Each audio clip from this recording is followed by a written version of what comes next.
Saúde os meus irmãos com a paz do Senhor, amém? Amém, glória a Deus. Irmãos, hoje, irmãos, amigos, queridos que me ouvem, hoje o assunto, pra mim, eu acho que eu queria estar ouvindo, em vez de lendo. Eu li ele ontem e aí eu fiquei, ai Deus.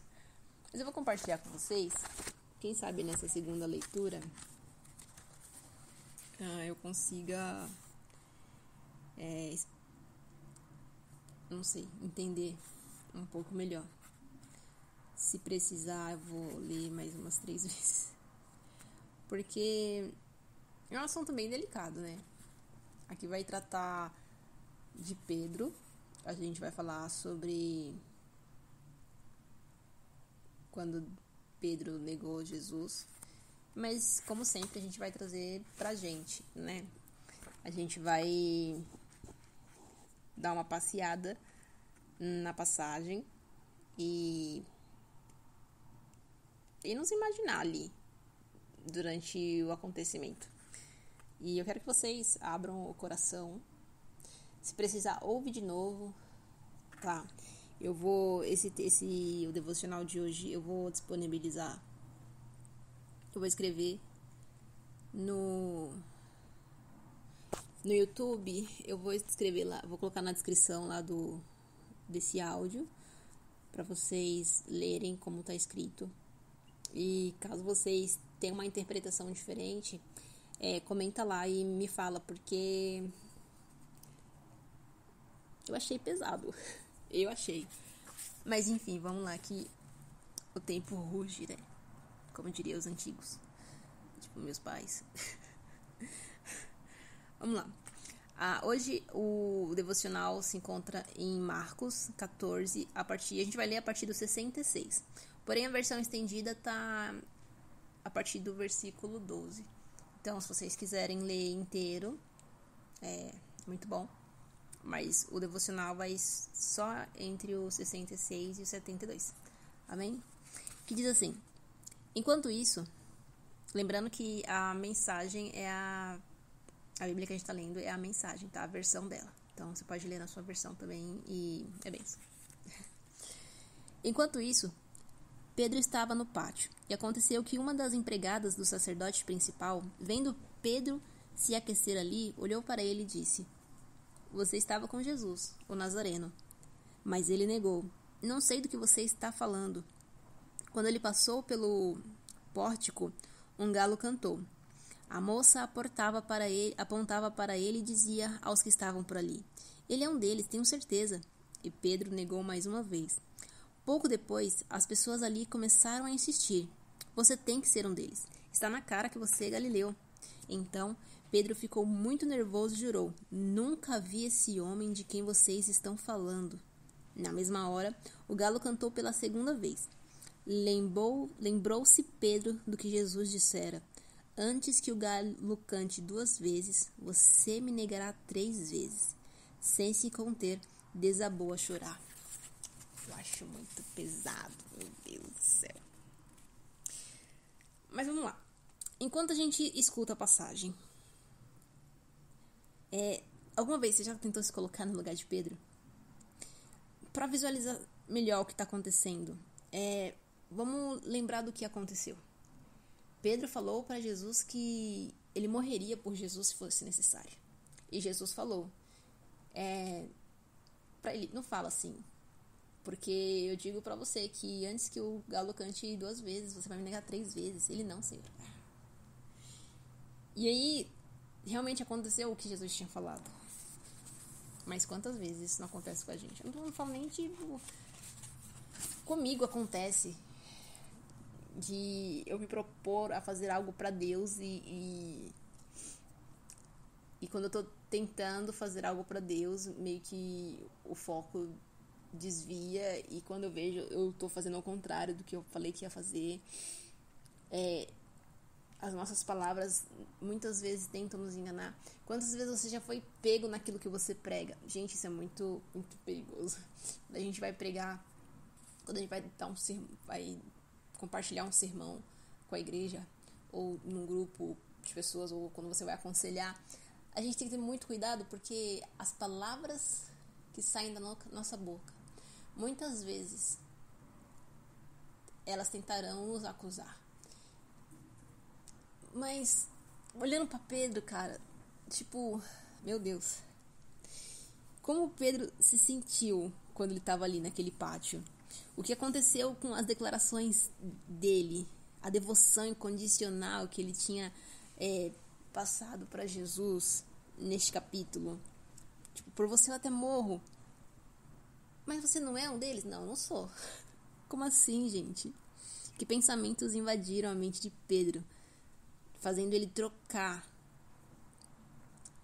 as palavras dele pelo que tinha acontecido. Agora, imagine o galo cantando e Pedro se dando conta da realidade que estava acontecendo naquele momento. Sente-se ao... Bom, gente, é muito incrível. Imagina a afeição de Pedro. Agora, tipo, imagina você nesse momento. Fica do lado de Pedro. Não tem como fazer literalmente, né? Mas se imagine do lado de Pedro. Tenta sentir a angústia dele. Tá falando de Jesus. Ele negou a Jesus quando Jesus falou que isso ia acontecer. O que será que ele sentiu naquele momento? Ao se lembrar das palavras de Jesus, como Pedro imagina a face de Jesus após tê-lo traído? Porque ele fez o que Jesus falou que ele ia fazer. Então imagina Pedro pensando, meu Jesus vai pensar de mim. E eu quero trazer para vocês, para mim, que muitas vezes a gente faz isso.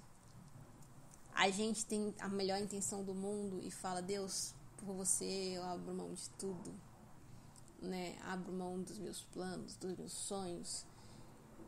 Se Cristo comigo vai, eu irei, não temerei.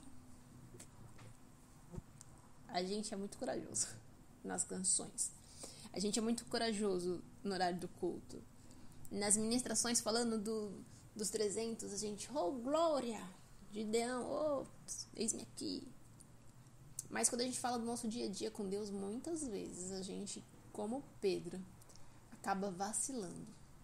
Mas, como Pedro, eu quero lembrar para mim mesma que Jesus dá uma segunda chance.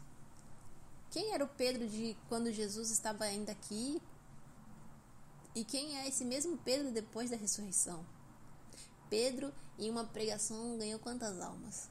E na segunda pregação?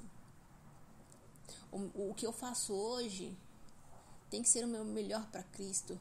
Mas em momentos de vacilo, até de queda, eu tenho que lembrar que o nosso Redentor vive. E que o perdão ainda está liberado. Jesus ainda é advogado. Mas a minha decisão de continuar é minha decisão. Minha. Senhor, eu errei. Deus, eu me arrependo. Senhor, me ajude. A humildade está em reconhecer que em tudo dependemos de Deus. E como eu dependo de Deus. Meu Deus, como eu dependo de Deus.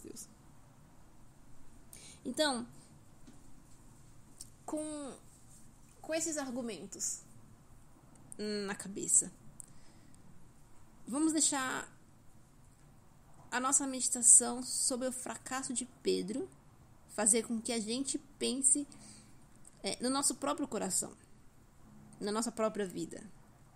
Não vou fazer uma comparação, mas lembrando de Pedro, como é que está o nosso caminhar? Onde a gente tem errado ultimamente? E aí a gente tem que falar com Jesus a respeito disso. Nunca deixe de falar com Jesus a respeito do que passa na sua cabeça, no seu coração. Como é que está meu coração hoje? Eu não vou falar para vocês como é que está meu coração hoje. Porque não está nos dias melhores. Porém, eu tenho o melhor dos psicólogos. Eu tenho o melhor dos amigos. Aquele que sustenta-me conforme a tua palavra. É assim que diz em Salmos, né? Senhor, sustenta-me conforme a tua palavra. Em Salmos fala assim, não me deixe ser envergonhado da minha esperança. A minha esperança tem que estar na eternidade. E é nela que eu me apego. Porque tem dias maus, tem dias bons, mas em todos Deus está. Você deve ter lido em alguma página na internet, deve ter pregado, ouvido uma ministração, mas é verdade. Em todos os dias Deus está presente. E cabe a nós lembrarmos disso. E ficarmos bem, ainda que a gente não esteja bem. E Pedro, corajosamente, a gente precisa se permitir sentir a gravidade das nossas ações, assim como Pedro sentiu a gravidade das ações dele. A gente pode fazer uma oração de humilhação ou de ação de graças, ou um pedido por algo que a gente precisa. Mas a gente precisa ficar atento ao que Jesus espera que a gente faça. Mas a gente precisa ficar atento no que a gente espera que Jesus faça. Vocês lembram do devocional anterior? Sobre a perspectiva, quando a resposta que o jovem rico tinha ouvido de Jesus era o que realmente importava. O jovem rico estava esperando uma resposta de Jesus, não sei, algo mirabolante, mas Jesus falou apenas: vende tudo que você tem, abandona tudo e me segue.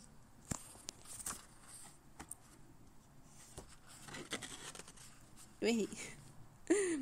O de ontem foi: ame ao Senhor, seu Deus, com toda a sua força, com toda sua fé, com toda a sua esperança. Ame a Deus em primeiro lugar e ao próximo como a ti mesmo. E é o que importa. E o que importa hoje é saber que Deus permanece o mesmo. E se você tiver um tempo, lê a passagem novamente, devagar. E o que Jesus, através dessa mensagem, responde pra gente? Vamos considerar a possibilidade da reação de Jesus ser diferente do que a gente espera em relação aos nossos erros. Até escreve se você achar melhor, não sei. Mas, falando de Pedro, quantas vezes a gente não se assemelha a Pedro?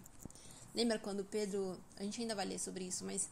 Lembra quando Pedro andou sobre as águas? Muitas pessoas focam na coragem de Pedro, na fé de Pedro, para andar sobre as águas, para sair do barco. Muitas pessoas focam na insegurança de Pedro, quando fez Pedro começar a afundar. Mas eu sugiro que vocês olhem para Jesus, a quem Pedro olhava. Tanto na fé corajosa, quanto no medo, ele estava olhando para Jesus. Olhe para Jesus. E que Deus te abençoe. Que Deus me abençoe. Em nome de Jesus. Muito obrigada pela companhia.